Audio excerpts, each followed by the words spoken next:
L'enveloppe de cette maison en construction est presque terminée. À l'intérieur, l'équipe de professionnels prépare l'isolation de l'ossature. Une fois la membrane freine-vapeur tendue sur les bois, l'isolation peut commencer. Voilà, c'est chouette de voir que la maison s'isole petit à petit. C'est de la cellulose qui a été choisie. Entre les chevrons de 30 cm de large, l'ouate de cellulose est insufflée de manière contrôlée. Alors on remplit la totalité de l'espace disponible. Donc on ne laisse pas de vide entre le pare-pluie et le pare-vapeur ici à l'intérieur. Donc en l'occurrence ici on va remplir 30 cm de laine de cellulose qui représente la profondeur de la charpente. La cellulose c'est un isolant qui n'a pas de forme à la base. Donc elle va être insufflée dans des caissons de formes multiples. Donc elle va vraiment remplir tous les espaces utiles.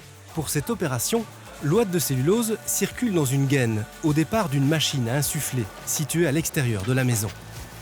La densité du matériau préconisé par le fabricant varie selon la paroi à isoler.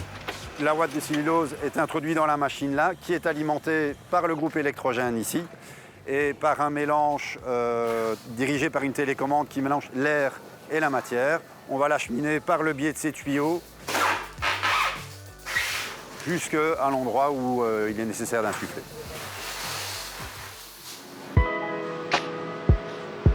L'ouate de cellulose provient du papier journal recyclé.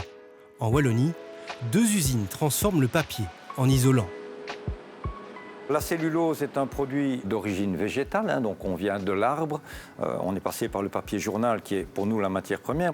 Et donc cette matière végétale, on va la rendre performante en l'enchevêtrant. Et donc c'est l'air qui est capturé à l'intérieur qui nous intéresse. C'est déjà très courant d'avoir dans des journaux 60 ou 70% de papier recyclé. Mais malgré tout, ces fibres peuvent encore nous servir pour faire de l'isolation thermique.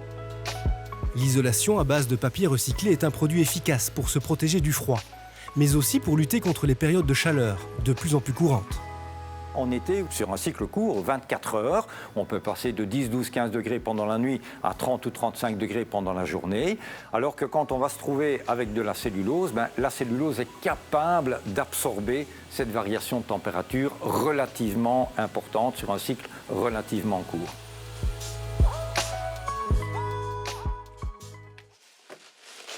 Voilà, toutes les bouteilles en verre que vous jetez dans la bulle à verre, elles sont sous nos pieds.